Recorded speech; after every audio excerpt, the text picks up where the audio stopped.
Mimi kwa majina naitwa Steven Jacob Gumbo. Ni mtumishi wa huduma ya Kristo, mwalimu, na hasa kwenye mtandao ya YouTube huwa natoaga profesi mbalimbali za nchi, ikiwa majanga kama moto, maji, watu kuepuka majanga haya ya nchi, na huwa naonyesha kwa njia ya ndoto. Kilichotokea jana ambacho umetokea, nimepeleka watoto wangu kliniki. Sasa wakati nimerudi, mama kanipigia simu, kaniambia hebu njoo tuchukue na gari turudi nyumbani. Kwa hiyo wakaja watu na cruiser. Wakaniambia sisi ni askari kutoka Central, kituo cha kati, tuna mahojiano na wewe. Na mimi ninavyojua, baba yangu huyu ni balozi, ni mchungaji wa hapa, lakini ana balozi hapa. Pakiwa na kesi ya mtu anakamatwa, kuna barua ambazo wanamchukua naenda na yeye. Kwa nilipoona ile hali, mzee alikuwa sebleni pale. Kwa nikamwambia basi naomba nimwambie mzee hapa, alafu twende. Sasa ile nimesema vile nikaona nimekamatwa bega hili. Na kama kawaida kamatwa mtu anatoa zile ID uweze kuona. Hapakuwa na ID, hapakuwa na taarifa ya balozi. Basi kwa watu nimeshikwa bega. Sasa nilipoona ile style ya kamataji, basi ndio nikapiga kelele sasa kwamba natekwa. Wakanipiga hapo sana, wakanitupa huko kwenye ile cruiser. Nikafungua mlango wa pili wa nyuma kule, ile gari upande wa pili. Nikapiga tena kelele zaidi.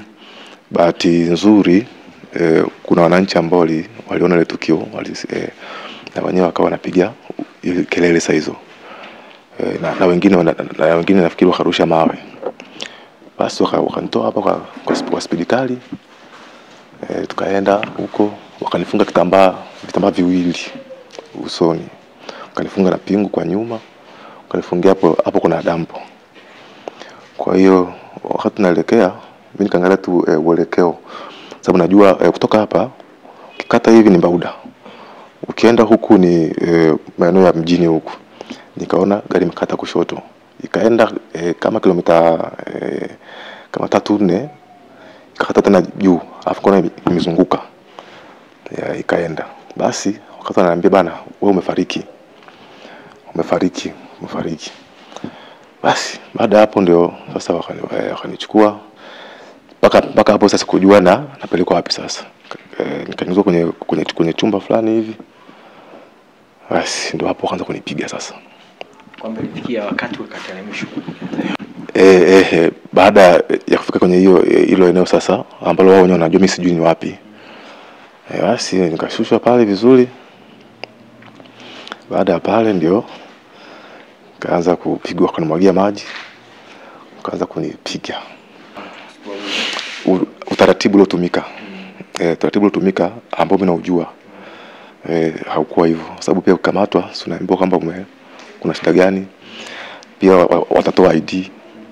Lakini pia kwa hapa mtaani kwetu balozi huwa na kabisa, kama kuna mwananchi hapa anakamatwa, balozi anapata taarifa, wanakwenda na huyo mtu, wanamchukua naenda. Hiyo ya bodaboda kabisa hiyo ya mawe kweli ilikuwepo. Nilisikia tu jiwe limetupwa likapasua kioo. Na kuna hiyo ya nani pia nilisikia ya kunga. Mimi nilisikia bodaboda.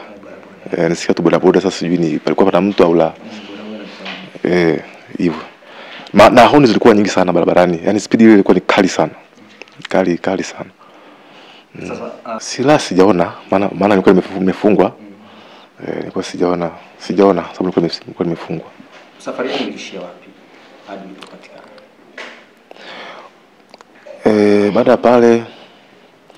Baada kunipiga na kunichukua baadhi ya maelezo ambayo nafikiri singependa kuyaongea. Baada ya pale wakanichukua, nikasikia kama ananiambia tunakupeleka nini nimesema ni mabusu, lakini haikuwa hivyo. Kanipeleka mahali fulani ambako baadaye nikajua kwamba ni porini. Kule wanaita West Kilimanjaro. Unapanda pale Boma, kuna barabara ya Sanya inapanda kule juu. Kaenda kule mwisho kabisa kule. Wakachukua simu yangu ile, kaniambia nifute zile video zote zile. Kwa sababu bahati mbaya bando lilikuwa limeisha sasa.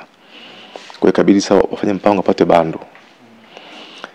Lakini nikasikia na wakawa wanaulizia na kitu kingine kama sijui ni kitu gani kama nylon hivi. Baada pale basi wakasema basi wawili wabaki na mimi pale au mmoja, alafu wengine warudi watafute namna ya kupata data na ni bando zile ili niendelee kufuta zile video.